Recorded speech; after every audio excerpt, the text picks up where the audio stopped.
muito grande estar aqui com vocês, compartilhando um pouco do meu conhecimento no segmento do storytelling. Não acredito em nada do que a Jéssica falou. Eu vou começar falando com vocês sobre um contexto que muitos podem até se perguntar, mas como assim a palestrante vai começar a falar sobre roda? Invenção da roda? Eu vim aqui para falar sobre storytelling. Mas eu quero começar falando sobre a roda justamente por isso. Porque a roda já é um invento que remonta lá para 3000 a.C. e é um invento que movimenta o mundo. Ela tem uma função primordial e é relevante. Mas o que move o mundo verdadeiramente são as histórias. Porque nós somos frutos e resultado das histórias. As histórias acionam o nosso lado emocional. E a maioria das nossas decisões são tomadas a partir do que move a nossa emoção. Então, o storytelling tem total relevância no âmbito da movimentação do mundo através das histórias. Aqui, a Jéssica já me apresentou, eu vou passar esse slide, mas eu vou contar um pouquinho também da minha história. Vocês devem estar até curiosos, nós temos essa curiosidade, é nata. Eu tinha essa mania, quando eu estava no trânsito de São Paulo, eu olhava para o carro do lado para distrair aquele horário do trânsito, eu ficava imaginando como que era a história daquela pessoa. E eu tentava criar histórias a respeito dela, e isso fazia o tempo passar. Depois eu olhava para o outro lado, quando eu ia ver, o trânsito já estava andando. Eu amo ouvir histórias, criar histórias e ouvir histórias da vida das pessoas. Eu vou contar um pouquinho da minha história no âmbito profissional. Como é que a minha carreira me trouxe até aqui onde eu estou hoje, trabalhando como consultora, palestrante no âmbito do storytelling. Quando eu tinha 11 anos de idade, eu percebi a fragilidade do meu sistema familiar no âmbito financeiro. Meus pais não tinham muitos recursos e eu logo me vi na condição de uma trabalhadora. Meu pai era um açougueiro e me levava aos sábados para ajudar ele no açougue. Eu tinha duas opções, ou eu faxinava a casa da minha mãe ou eu ia para o açougue. Em geral, eu preferi ir com ele, porque eu recebia de pagamento uma coxinha e um refrigerante Gini. Era tudo que eu amava. E isso correspondia à minha alegria com relação à minha idade. E eu fui seguindo. Quando eu tinha 14 anos, estudava num colégio, passei em frente a um bazar chinês e perguntei para os donos do bazar: vocês estão precisando de alguém aqui para trabalhar no balcão? Eu não tenho experiência nenhuma, mas eu tenho meio período disponível. Eu estudo de manhã e às tardes eu posso ficar aqui. Vocês só vão ter que me ajudar com o almoço, porque eu vou sair do colégio e vir trabalhar direto. Eles adoraram a ideia e me colocaram para trabalhar atrás do balcão. E eu comecei a trabalhar, foi meu primeiro emprego aos 14 anos. Gostaram tanto de mim que, quando passou o período das festas de Natal, eles foram me procurar na minha casa e disseram para os meus pais: eu posso continuar com ela lá, trabalhando com a gente? A gente só não tem condições de pagar um salário mínimo para ela, vamos pagar menos, muito menos de registrar. Aí meus pais concordaram e eu também, porque eu gostava muito dessa experiência. Eu trocava todo o meu salário por bugigangas, carrinhos, matchbox, roupas, coisas chinesas, eu amava tudo. E assim, um belo dia, eu fui passar na frente de um depósito de pedra, em frente à casa dos meus pais, e ofereci também trabalho, e saí de lá e fui trabalhar perto da casa dos meus pais. Na sequência, eu fui trabalhar no banco, no Unibanco. Eu tinha 16 anos, e eu achava fantástica a ideia de trabalhar com clientes. Eu comecei a adquirir uma paixão por duas coisas: controle financeiro e trabalhar diretamente com o cliente, porque lá eu tive um contato maior ainda do que eu tinha nos outros serviços. E eu amei ficar aquele período no banco, isso foi suficiente para me levar diretamente para o ambiente corporativo, onde eu trilhei toda a minha carreira executiva. Mas um belo dia, e esse dia às vezes chega para a gente, eu parei e pensei: qual é o meu legado? O que eu estou deixando para o mundo? Eu sinto que falta algo, eu preciso fazer alguma coisa. E comecei a refletir. Aí deu aquele barulho interno que me disse: vá para outro lugar. Em São Paulo não vai ser possível fazer o que você pretende desenvolver. E assim, eu entrei nesse grande questionamento sobre qual caminho eu iria direcionar meu tempo e energia e pudesse também obter recursos financeiros para minha sustentabilidade. E assim eu fui refletindo e comecei a pensar qual é a solução que o meu sonho quer trazer. Porque quando algo nos incomoda, existe uma solução e uma resposta. E eu queria saber o que eu quero verdadeiramente fazer. Eu quero acordar às segundas-feiras feliz por trabalhar com aquilo e que gere impacto junto à sociedade. Eu quero atrelar as duas coisas. Mas também eu tinha algumas dúvidas. Tinha que ser algo que transformasse vidas de pessoas e que também perpetuasse memórias, porque eu considero o ser humano muito indiferente às histórias que vivencia e passa o seu dia a dia e se esquece muitas vezes que tem mensagens, lembranças, ensinamentos, que tem vários valores implícitos nas memórias e precisam ser resgatados e perpetuados. E me incomodava a condição dos idosos ali, depois de passarem por toda uma jornada num lar de idosos, depois eles iam embora e ninguém nem se lembraria muitas vezes deles. Isso tudo era algo que me incomodava. E a falta de incentivo à leitura. Eu sempre entendi o Brasil como um país com potencial incrível, desde que desse mais valor para a leitura. E parece que é algo que não é tão importante. É reconhecido, citado, incentivado, mas de uma maneira muito sutil. E eu queria transformar isso de maneira mais intensa. Nem que fosse contando história para pacientes em hospitais. Então, eu já tinha definido o que eu queria fazer da minha vida. Eu queria trabalhar com transformações de vidas, perpetuação de memória e junto ao ambiente hospitalar. E com isso, eu me mudei para a cidade de Curitiba, onde eu esqueci de um detalhe relevante: eu era extremamente tímida. Eu jamais estaria falando aqui com vocês se não fosse a ajuda desse projeto. Cheguei lá no Hospital de Clínicas de Curitiba, ofereci a possibilidade, né, de implementar meu projeto, e eles estavam implementando a política pública do Humaniza SUS. Fiquei mais feliz ainda por atrelar o meu projeto a essa causa e pedi para eles que eles emprestassem uma sala para que eu pudesse reunir meia dúzia de pessoas, que era o meu sonho. Eu falei, eu vou começar de uma maneira discreta, meia dúzia de pessoas. Qual não foi minha surpresa quando eu cheguei com meu pendrive, com a minha timidez, e cheguei na sala e não encontrei meia dúzia de pessoas. Tinham 120 pessoas que estavam ali aguardando a possibilidade de escutar o que eu tinha em mente. E assim, eu fui lá com a cara e a coragem, implementei esse projeto. Percebi o quanto era importante. Durante a palestra, algumas pessoas perguntavam, puxa, como é que eu posso ajudar? Parece muito interessante. A minha resposta era, você pode ficar no final? Você pode ficar no final? De ficar no final e ficar no final, eu consegui meia dúzia de pessoas que eram executivos de empresas de grande porte de Curitiba e que olharam para mim e disseram, poxa, essa ideia é muito bacana, como é que a gente pode ajudar? Eu falei, a gente pode fundar uma organização e vocês podem ser diretores. Eu já tinha esse feeling, eu tenho um feeling apurado para identificar parceiros possíveis.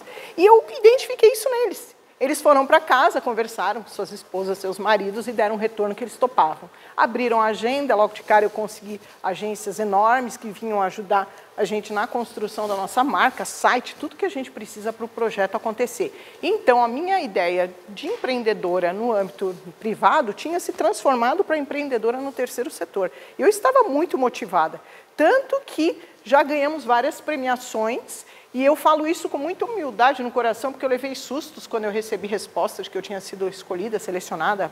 Às vezes eu estava fazendo alguma coisa, no dia a dia ligava, eu falava, gente, só pode ser trote. E aí eu percebi que nós ganhamos o prêmio Troféu Zilda Arnes, também ganhamos um prêmio Campeões do Carinho. Eu fui assistir a final da Copa aqui no Brasil, lá no Maracanã, e tivemos várias atividades em reconhecimento. Já tive alguns reconhecimentos também, um dia que eu recebi uma ligação da Rede Globo, convidando para fazer uma matéria. Eles ficaram uma semana inteira, vieram um repórter, acho que foi o Marcelo Canelas, que hoje está no Fantástico, me acompanhou uma semana numa produção para mostrar o que nós fazíamos no trabalho. A ideia inovadora que eu tinha trazido, que era de transformar episódios da biografia de idosos em contos encantados e contar para crianças em situação de vulnerabilidade. Conectar as frágeis idades, ao mesmo tempo que incentiva a leitura, preserva valores e trabalha com a contação de histórias. A Tímida foi embora, eu não sei em que momento disso, porque eu já, até então, eu já estava dando palestras e tudo mais. Já fui entrevistada também pelo Serginho Grossman em vários programas. Então, existe um potencial muito grande que um dia nós conseguimos a gravação de um vídeo por uma agência que fala sobre o nosso projeto. Como é que ele acontece, esse projeto intergeracional? É um vídeo bem curtinho, mas foi bem produzido. Ele trabalha 3 vertentes do storytelling. Ele descreve através do texto a história que está acontecendo nos bastidores, ele descreve a história real do idoso e ele mostra imagens do processo da ação acontecendo. Então, são 3 impactos distintos na mente de quem está assistindo. Então, é uma possibilidade também de trabalho que vocês podem desenvolver no material de vocês. Vamos ver se o...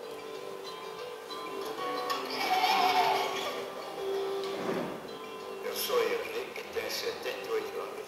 Essa é a história, a fórmula da minha vida.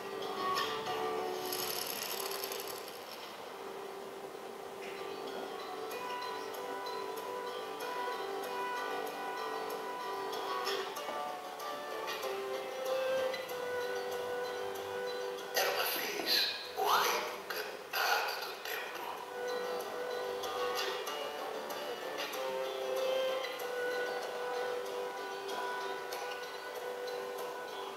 De longe, ouviam-se muitos relógios, e em cada salão ouvia-se o som do tempo.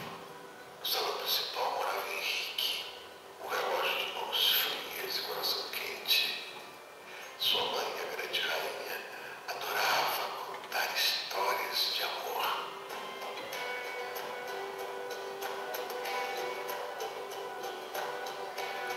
Uma noite, prestes a sair para um grande baile em uma fábrica de relógios, Henrique percebeu que sua mãe estava doente. Ele queria ficar, mas ela lhe disse: "Vá, filho, hoje você conhecerá seu grande amor."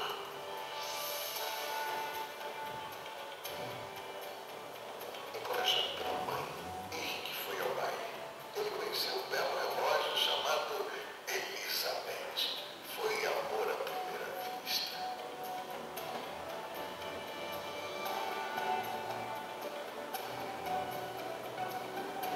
Eles namoraram, casaram e decidiram ter um reloginho.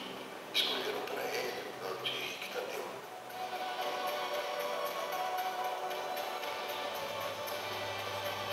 Eles viveram felizes para sempre no castelo do tempo.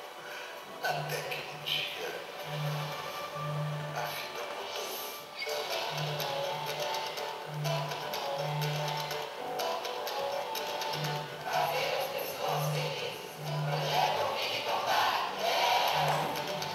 Fadas apareceram e levaram Henrique para morar no novo reino. Feliz, ele compôs nova sinfonia ao lado de outros relógios.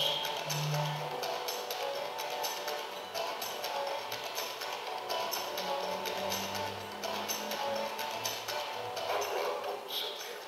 Você recebe a sabedoria que só um idoso pode proporcionar.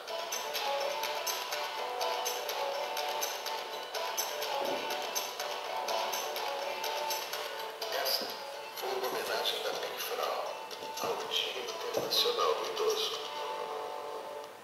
Bonitinho, né? Esse idoso, ele vivia num lar de idosos e aquelas crianças são crianças com câncer, tratadas pela Casa Hope. E a gente fez o trabalho com eles da confecção dos desenhos e entrega para o idoso no ano da história.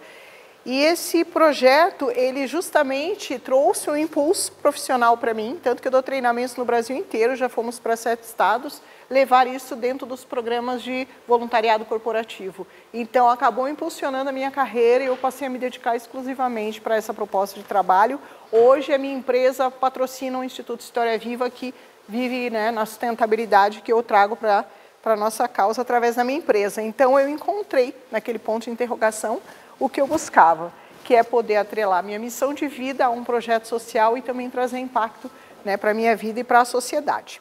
Então, uma frase que eu considero muito importante e valiosa, né? Ninguém pode, né? Todo mundo pode copiar sua marca, sua ideia, seu produto, mas ninguém jamais vai conseguir copiar a sua história.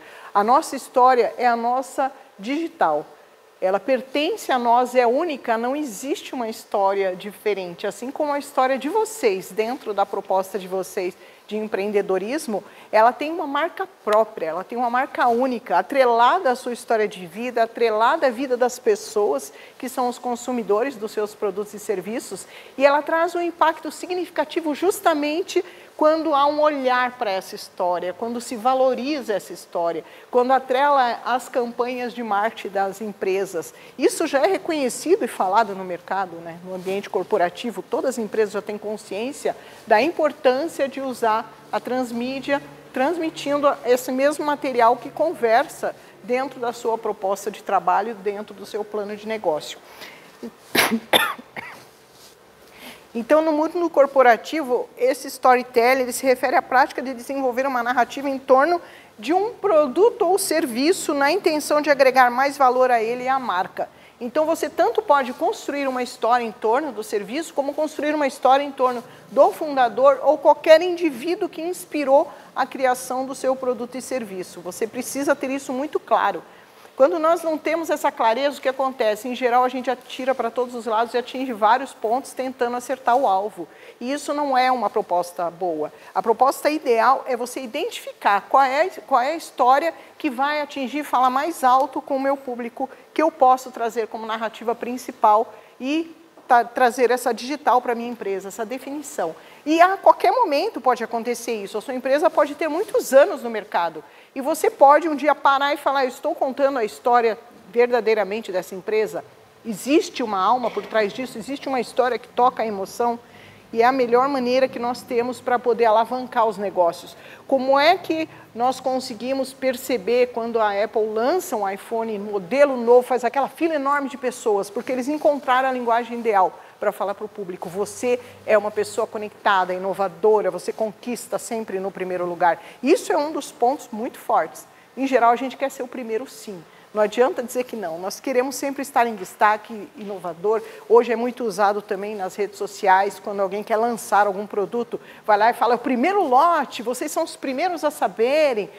Você quer, nós somos ávidos por novidade. O nosso cérebro é programado para isso. Mesmo que nós não tenhamos consciência. Por que a Black Friday vende tanto? Porque eles contam justamente essa história. Olha a oportunidade, você acaba comprando coisa que nem precisava.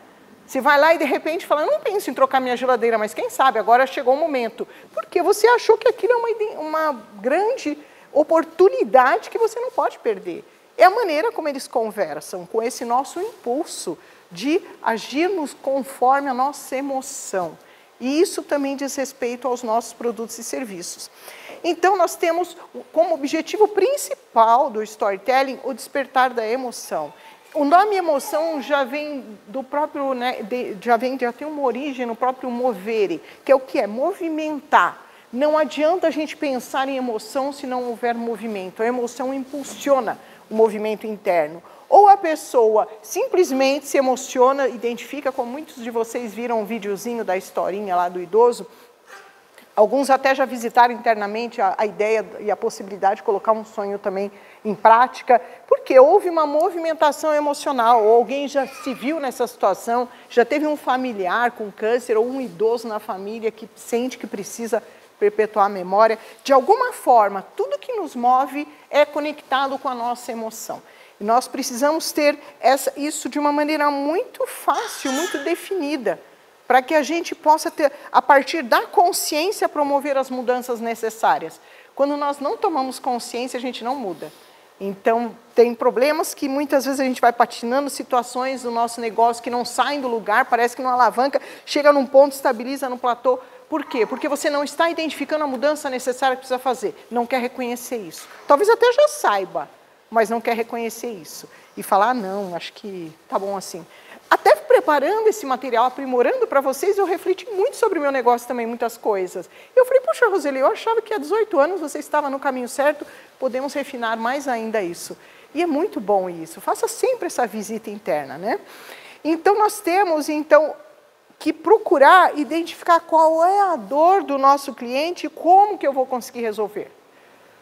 Todo mundo tem uma dor. Dor não é no sentido dramático. Às vezes a gente associa a dor com situações crônicas dramáticas. Não.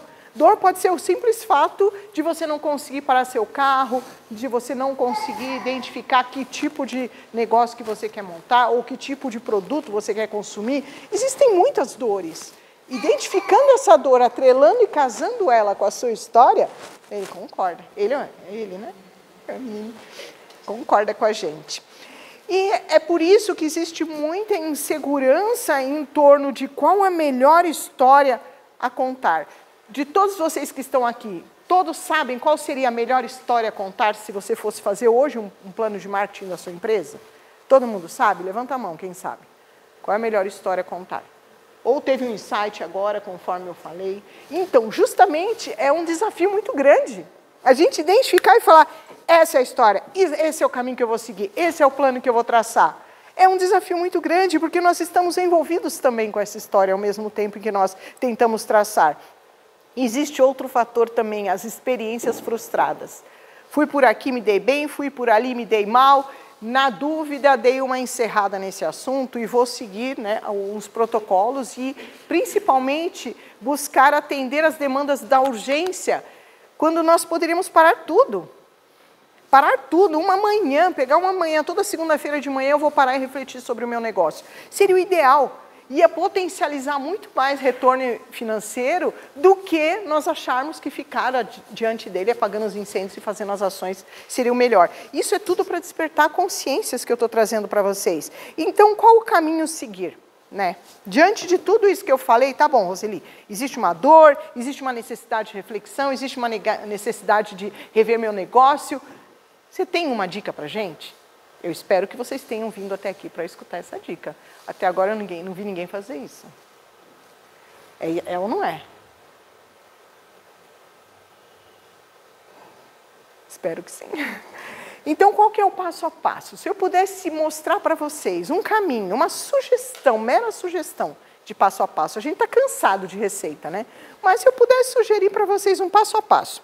Justamente, encontre uma história baseada em um indivíduo. Não importa o seu tipo de negócio. Se é B2B, B2C, você vai precisar encontrar um indivíduo no meio disso. Encontre uma história baseada em um indivíduo. Pode ser uma história curtinha. A princípio pode ter 3 etapas, simplesmente, começo, meio e fim. Existe um indivíduo aqui que aconteceu isso, várias situações conflitantes, valorize os desafios. Nós amamos os incidentes incitantes das histórias. O que nos prende à tela, assistindo um filme do começo até o final, são os desafios que o protagonista passa. Aquelas histórias muito retinhas, monótonas, a gente perde o interesse, porque o nosso cérebro não se movimenta junto com a história. Então, traga as situações desafiadoras, superações e o resultado final. O segundo passo, crie 3 histórias possíveis. Você identificou esse indivíduo, crie 3 histórias possíveis, justamente certificando que a vontade, o obstáculo e a ação estejam presentes. Existe uma vontade de alguma coisa, existe uma ação a ser realizada, existem muitos obstáculos. Enfatize os obstáculos. Outro passo em cada história, aumente um pouco mais a vontade. Então, conforme você estiver escrevendo as 3 histórias, faça com que cada vez mais aquele indivíduo fique motivado a alcançar o seu objetivo, a ultrapassar os seus obstáculos. Enfatize isso, é um ponto muito forte. E também, enfatize o obstáculo em si. Pegue e fala, determinado momento, naquela situação, ele se viu diante de uma encruzilhada, ele se viu diante do maior desafio da sua vida, ele estava diante do processo de ser devorado por uma fera, como diz Joseph Campbell na Jornada do Herói. Aí, outro passo, né? Ilustre a sua ação realizada para lutar contra o obstáculo. Vai lá e traga ênfase, dê valor àquilo. A gente tem tendência a passar por cima e falar, não, as situações desafiadoras eu não vou descrever. Vou falar só sobre os louros, as coisas boas. Gente, nós somos indivíduos, nós passamos por obstáculos. Há uma identificação através dos nossos neurônios espelho, conforme a história vai transcorrendo. E outro passo, justamente, teste a sua história. Coloque em materiais de marketing em vendas. Você vai saber se deu certo testando, colocando em ação a sua história. Por mais que para você possa ser encantadora, incrível, e se você estiver no meio dessa história será mais ainda, com certeza, porque te envolve, impacta em você, coloque à prova, teste isso nos materiais também. Antes de efetivamente distribuir uma grande campanha, vá lá e faça o teste. Vai funcionar para todo mundo como funciona para mim? Muitas vezes a maneira como eu enxergo a história daquele indivíduo está movido por ações minhas que impactam no meu jeito de ver a vida. Mas não vai impactar na vida no jeito do meu cliente ver a vida, não vai atender a dor dele. Então eu preciso colocar à prova para poder testar se isso vai funcionar de fato. E outra coisa, compartilhe o resultado. Também nós temos alguns paradigmas que nos impedem, ou é o excesso de trabalho, ou a falta de planejamento, ou talvez até aquela preocupação, eu não vou contar para todo mundo o resultado que isso trouxe. Compartilhe, divulgue, faça com que o mundo saiba o que você está fazendo. Isso vai potencializar mais ainda. Um outro estilo de encantamento, que eu chamo de encantamento, que é o processo de transformar aquela passagem da história em algo memorável, que inspire, impacte. Eu uso muito, tanto que a minha empresa é Encantar, né, Ensino e Cultura. Eu considero a palavra encantar algo magnífico, porque é algo que muitas vezes a gente não se preocupa tanto, né? Como é que eu vou encantar o meu cliente? Então, o Encantar traz isso, ou a Jornada do Herói também como uma proposta. Mas antes disso, eu gostaria de saber como é que está para vocês, até onde eu coloquei aqui. Tem alguma dúvida? Alguém quer fazer um questionamento? Quer trazer alguma ideia? Quer complementar o que eu falei? Vamos participar, gente. Nós temos 2 horas para ficar aqui. Desculpa. Eu acabei citando esse termo, acreditando que as pessoas que estão aqui entenderiam, né? B2B é business to business, quando uma empresa fabrica produtos e serviços, presta serviço diretamente para outra empresa. E B2C é B2 customer, é diretamente para o cliente. Então, por exemplo, se você tem uma loja, um varejo, os clientes vão lá fazer a compra, você vende direto para ele. Se você é uma pessoa que produz bens que vão ser revendidos, o seu cliente é o mercado, é alguém que vai intermediar e que vai distribuir. De qualquer maneira, mesmo sabendo que existem essas 2 modalidades de negócio, você tem que entender que existe um ser humano por trás disso, na hora de identificar a pessoa. E um dos grandes motivadores de desafios assim, para os empreendedores é imaginar, eu tenho uma empresa como cliente. Não, você não tem uma empresa como cliente. Você tem a dor do seu cliente que é acionada por um ser humano que está por trás da empresa. Nem sempre é o CEO, nem sempre é o principal, nem sempre é o gestor de compras. Existe alguém ali naquela empresa que é a pessoa-chave que você vai direcionar a sua história, que é a pessoa que toma as decisões. Tem empresas, dependendo do porte, se a empresa for uma empresa pequena, o próprio gestor é a pessoa que define tudo e faz tudo, vai ser ele. Se for uma empresa que tem outros trabalhadores, outros departamentos, você vai ter que identificar quem é a pessoa responsável por vendas. Uma das empresas que eu trabalhei e que dei sugestão para eles potencializarem os negócios, era uma empresa que revendia equipamentos para a indústria farmacêutica, equipamento de milhões, não era poucos equipamentos, equipamento de milhões. E eles não tinham equipe de vendas, porque já era algo tão direcionado, era um equipamento que não tinha igual no mercado, era importado, eles conseguiam ganhar todas as concorrências. Mas aí chegou um momento que eles começaram a perceber que o mercado estava, né, trazendo outras concorrências, outros fabricantes começaram a entrar no mercado, e o meu chefe comentou comigo, ele falou, puxa, eu estou começando a perceber que algumas concorrências eu estou perdendo. Eu falei, dá um treinamento para a sua equipe de vendas. Ele falou, eu não tenho equipe de vendas. Eu falei, você tem. Os seus prestadores de serviço que vão dar manutenção na empresa é a sua equipe de venda. Porque ele está ali em contato direto com a pessoa que comprou, que vai operar a máquina, que vai utilizar, que é o cara que vai definir a compra da máquina. Não é a empresa que está o diretor, é quem está operando aquela máquina que era. Eu dei uma capacitação, porque eu trouxe a ideia, eu fui desafiada a implementar. Ele falou, então dá o treinamento para esse pessoal. Eu fui lá e dei a capacitação. Ele mandou eles para o exterior também, conhecer lá a fábrica do produto, e eles passaram a ganhar comissão. Os próprios técnicos ganhavam comissão na medida em que os clientes trocavam as máquinas. Imagina, né, o quanto eles não ficaram felizes cada vez que um cliente falava, olha, quebrou meu digestor, vem aqui, por favor, trazer a técnica. Ele vinha lá e já ia com o portfólio e falava, que tal fazer um upgrade? Olha aqui essa máquina, vamos embora e tal. E isso convencia, de fato, aquela empresa a adquirir aquele produto novo. Então, é essa identificação que a gente precisa fazer para refinar. trazer esse refinamento, esse questionamento e falar, essa é a pessoa-chave, é aquela pessoa que eu vou me comunicar de maneira direta. Esclareci sua dúvida? Alguém tem mais algum comentário, mais alguma dúvida? Não? Se precisar, tem microfone também. Tem alguém aqui também dando palestra para mim. Tudo bem até agora, pessoal? Vocês estão curtindo? Ai, que bom. Comecei a ver mais movimentações. Vocês sabem que a primeira palestra que eu fui contratada para dar... Contratada não, eu fui convidada para uma mesa redonda num congresso de medicina da Universidade Federal. E falou mesa redonda, eu imaginei, como a maioria de vocês podem imaginar, pessoas em volta de uma mesa. Né, cavaleiros da tábua redonda e tal. Eu falei, ai, que tranquilo falar sobre o que eu amo numa mesa redonda. Cheguei lá, era um big de um auditório, lotado de gente de branco. Não era nem, ali não tinha nenhum farmacêutico ou capoeirista. Eram todos médicos e enfermeiras, bem cartesianos, que vieram assistir aquela palestra, junto com outros palestrantes. E eu percebi que, de fato, era uma palestra e a mesa redonda consistia em trocar ideias com a plateia. Eu tinha um pânico total, né, de falar em público. Eu cheguei ali, vi meu nome naquela plaqueta, eu falei, eu tenho duas coisas a fazer. Ou eu cato meu nome dessa placa e fujo daqui, ou eu enfrento e vejo no que vai dar. E aí eu fiz a segunda opção.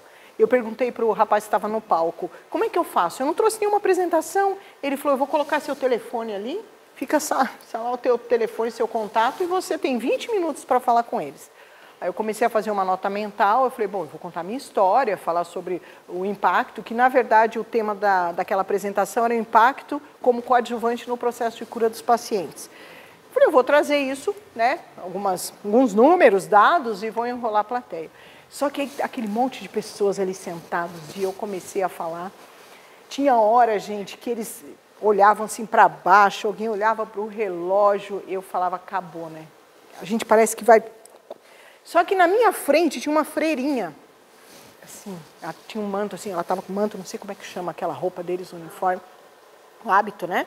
Cinza, ela fazia assim. Toda vez que eu olhava para ela estava assim.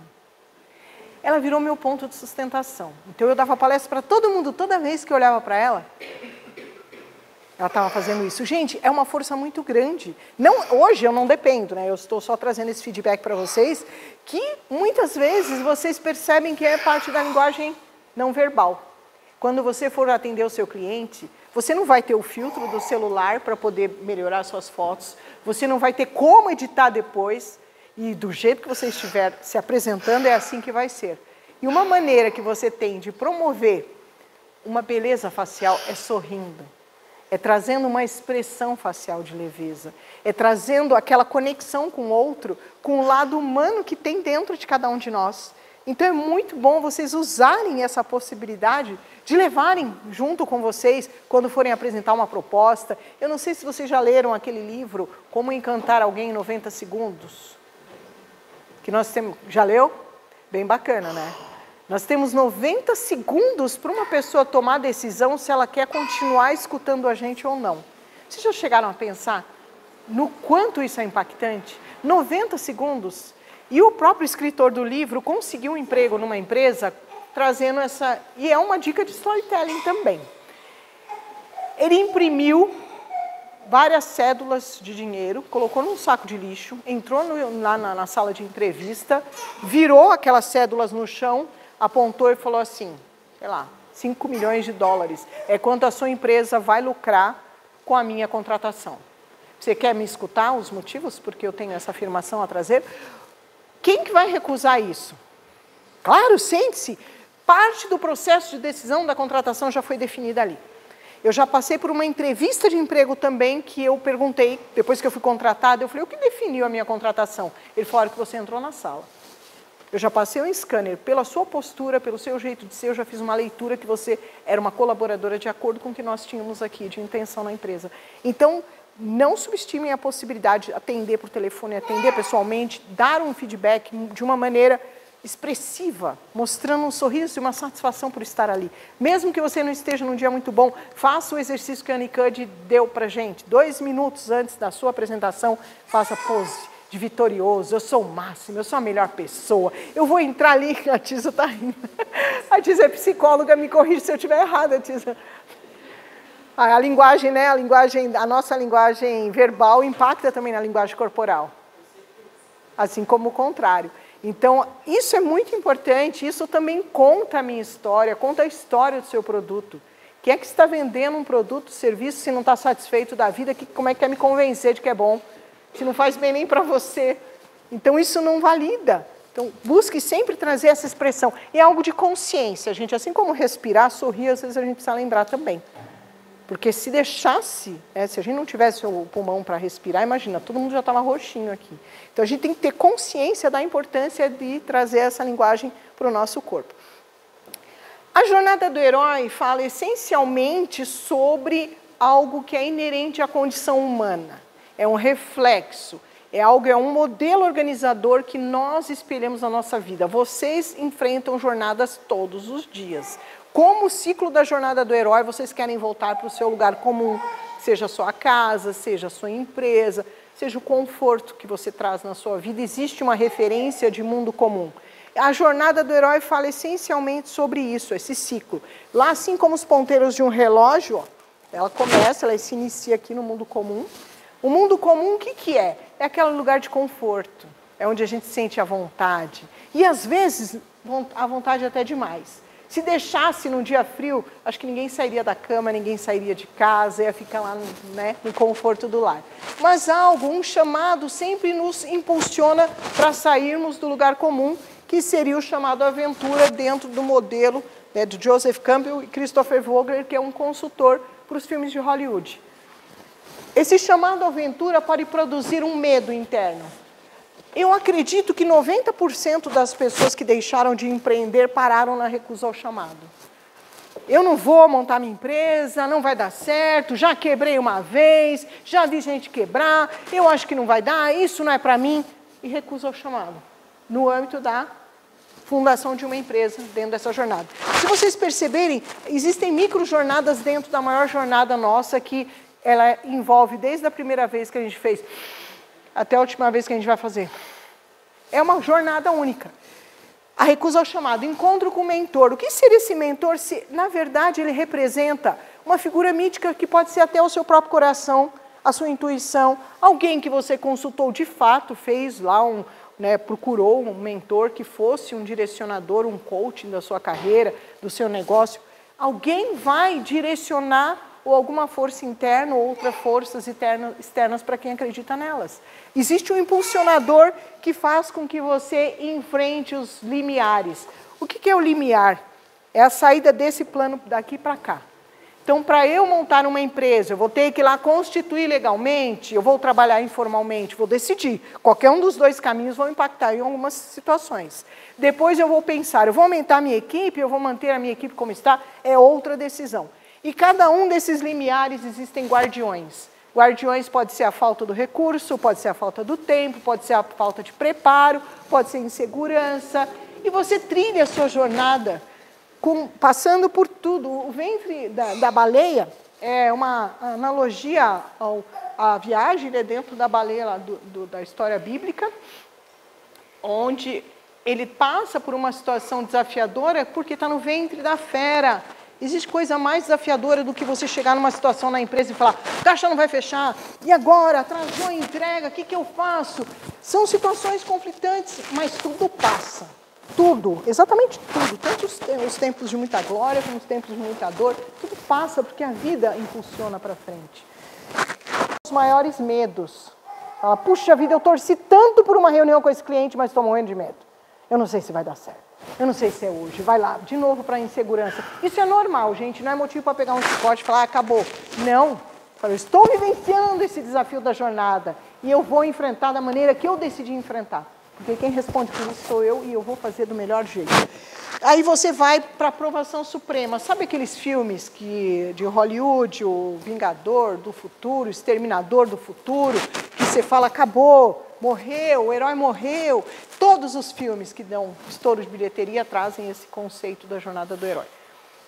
E é aquele momento de prova pior, que também nós passamos no dia a dia.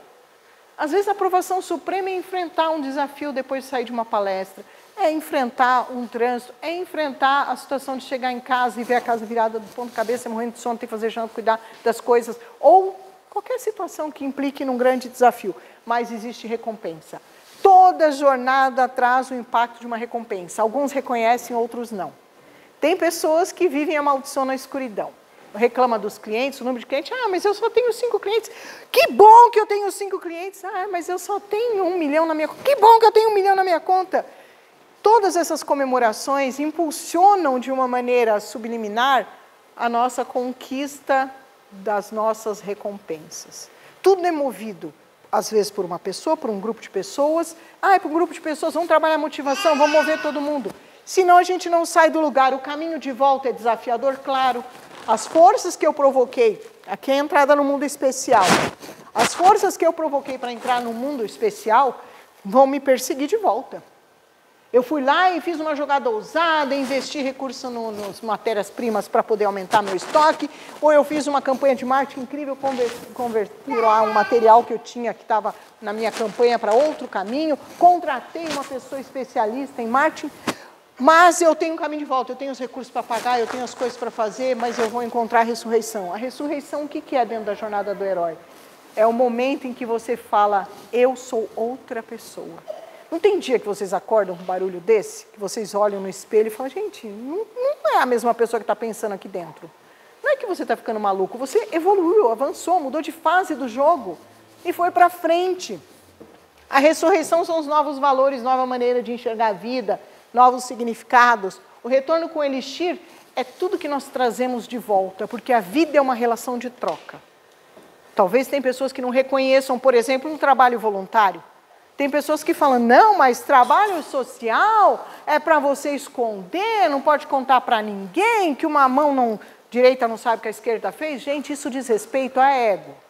Se você se infla demais, se acha o bambambam como voluntário, como empresário, como tudo, a vida te dá na cara. Porque ela vai te botar de volta no prumo. E acontecem situações desafiadoras para você ralar e voltar para o prumo. E é normal, é inerente, o jogo é assim que funciona, essa é a dinâmica da vida.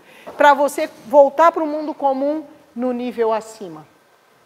Quantos de nós já não passaram por desafios e saíram melhores do que entraram, não é verdade?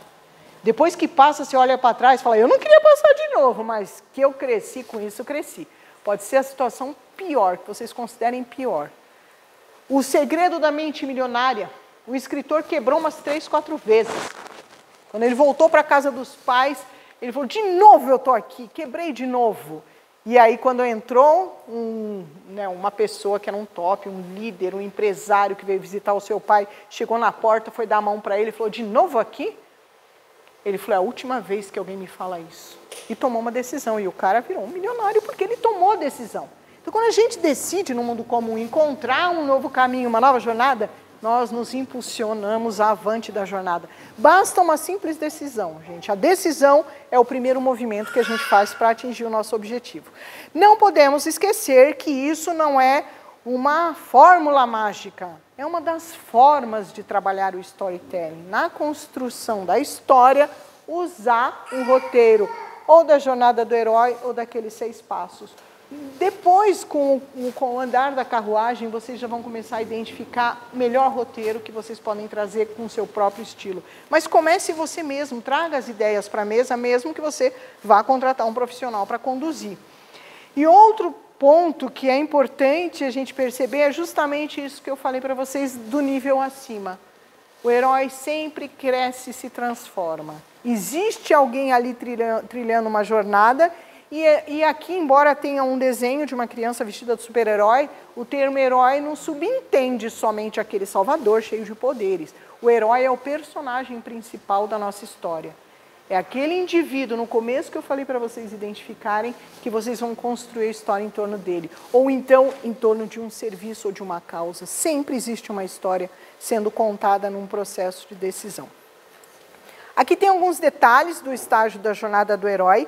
Eu não vou me aprofundar muito, mas é mais para ilustrar o que eu trouxe para vocês, dos 12 passos, né? O mundo comum aqui traz uma analogia daquele mundo da criança, brincando, dando lá, alimentando os animais na fazenda. Ele tem, né, se perguntarem para mim qual é a cara e o desenho do mundo comum, para mim o mundo comum tem esse desenho. Aquela vida despreocupada. Quando nós éramos crianças e vivíamos em paz. E é o estado que a gente muitas vezes está antes de empreender um negócio, não é? Quem foi um vencedor no ambiente empreendedor, no mundo corporativo, teve um estado em que ele acordou e falou, vou sair daqui porque não serve mais para mim. Me sinto um peixe fora d'água. Essa é a sensação das pessoas que mudam, que transformam. Quando eu resolvi mudar do meu negócio também, trabalhar com terceiro setor, eu me senti um peixe fora d'água, embora eu gostasse demais daquele ambiente corporativo. Hoje eu entro por outra porta. Eu entro da porta do trabalho social, a porta da capacitação em curso de oratória, escutativa, storytelling.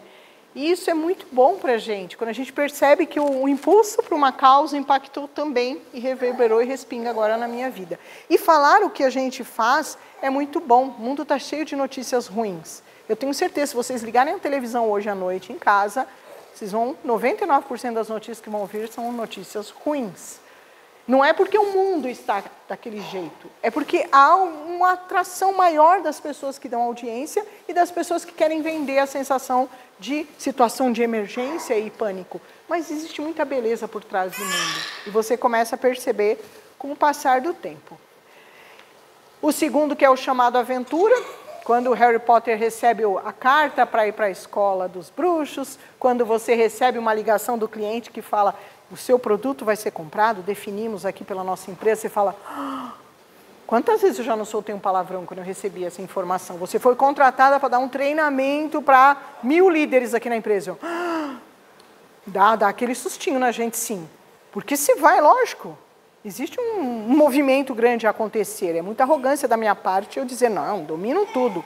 Embora internamente eu tenha vontade que nascesse um dia essa pessoa, né? Existe a possibilidade, sim, de recusar o chamado, que eu falei para vocês, que a maioria das pessoas fazem. O encontro com o mentor, que é a nossa força interior, recorram a ele.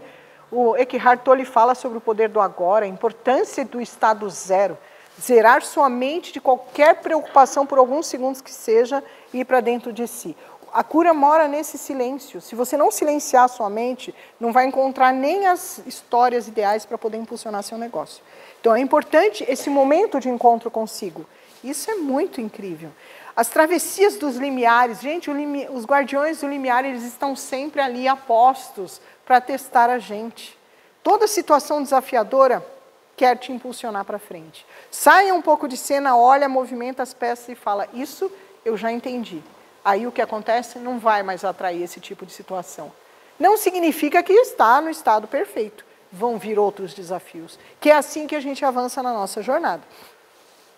Existem os testes, os aliados, inimigos, né? Existe um passo na jornada do herói, que é o 6º passo, onde a gente se encontra justamente em situações que você fala, puxa, o maior inimigo que eu queria da história está aqui perante mim, que muitas vezes inimigos internos. Não é um inimigo em forma de pessoas, mas são os desafios que a gente não queria enfrentar e eles vêm em busca da gente, né? Tudo que nós buscamos também nos busca. E você vai ver que você quis aquilo para você sim, de verdade. Quais são a caverna oculta, que é aquele momento em que o herói realmente está ali numa situação conflitante, ele precisa tomar alguns passos, passar por a sua prova suprema e buscar a sua recompensa. E todas as recompensas têm que ser celebradas. Sabe aquele sinalzinho que existe lá, aquele sinalzinho que existe, que é assim, todo mundo fala, é gratidão, gratiluz. Não, é haikai, né? É comemoração. É uma maneira de você impulsionar. Ou então, bater palma também é uma comemoração, sabia? Bater palma é impulsionar a ação do seu chakra cardíaco e multiplicar ela. Gente, é um dos gestos mais incríveis que existe. Eu me aplaudo direto, sozinha, em casa. Às vezes eu tenho uma ideia, você show, que ideia fantástica, parabéns. Isso é incrível. Isso é muito bom para a gente. Celebrar as vitórias, as conquistas, olhar no frigido todo e falar, não importa a história que eu escrevi até agora, daqui para frente eu vou escrever de uma maneira muito mais convincente, encantadora, que vai ser impactante. Essa celebração da recompensa é fundamental. O caminho de volta, né, eu coloquei essa imagem que eu achei bem engraçada, porque para lembrar que existem forças nos desafiando o tempo inteiro, e nós vamos enfrentar na hora de escrever a nossa história, a ressurreição e o retorno com a Elixir, que pode ser uma simples boa história para contar. Então, celebrar, comemorar, né, definir suas histórias é muito bom. Aqui eu deixei meu contato, quem quiser saber mais alguma informação, entrar em contato comigo, marcar nas redes sociais as fotos que vocês estão tirando, que eu estou vendo só os flashes. É importante que vocês, também, se vocês quiserem seguir para conhecer um pouco mais do meu trabalho, né, identificar alguma coisa, querer trocar ideia, eu sou fascinada, né, por pessoas e com certeza terei muito prazer em ajudar vocês. E agora, eu queria fazer uma pequena pausa. Deixa eu ver quanto tempo passou, 2 horas? Agora são 15h05. Eu gostaria de fazer uma pausa para quem quiser ir ao toalete, tomar uma aguinha, se mexer um pouco, descansar, porque o outro momento do nosso encontro vai ser uma atividade que nós vamos colocar em prática o que eu trouxe